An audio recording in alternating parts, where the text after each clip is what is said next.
Hello everyone, isa namang ulam idea sa akin share sa inyo ngayon. So ayan, nagpakulo na nga ako ng tubig at syempre nilagyan ko na yun ng mga sangkap, sibuyas, bawang, kamatis at syempre meron na rin yang paminta at konting asin. So ayan, pakuluin lang muna natin yan dahil hindi tayo magigisa ngayon para iwas tayo sa mantika. So ayan, at syempre dahil kulong-kulo na yung tubig natin, nilagay ko na dyan yung ating pork giniling. So ayan, imbis na igisa, pinakuluan ko na lang yan at syempre antayin lang natin yan na kumulo hanggang sa maluto yung ating pork giniling. So yan, ngayon trinay ko naman yung ganito nilaga lang, hindi natin siya igigisa. So yan, at syempre dahil okay na yung ating pork giniling, luto na yun, kaya ayan nilagyan ko na rin yan ng gulay na upo. So ayan, madalas nakikita natin na ganitong luto ay ginisang upo na may pork giniling, pero sa akin naman ay nilagang upo lang na may pork giniling. So ayan, halo-haloin na nga natin yan para talaga namang pantay yung lasa ng ating pampalasang nilagay dyan at syempre para maluto din ng pantay. So ayan, kaya lang natin yan nakumulo hanggang sa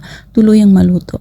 So ayan, dahil gulay lang yan, mabilis lang yan na maluto. So eto na nga, ayan, okay na yan, luto na yan. Pero dahil naisipan ko, bigla akong naisipan na lagyan ng miswa, kaya imbis na nilagang upo na with pork giniling lang yan, nilagyan ko din yan ng miswa. So ayan, sa last part na natin, lalagyan na natin yung ating miswa. So ayan, luto na yan, dinabol na lang natin yung ating miswa. So ayan, napakasarap kahit nilagyan natin ng miswa, mas lalong sumarap sa yan. Ito ang aking on recipe, ang aking nilagang upo with pork giniling.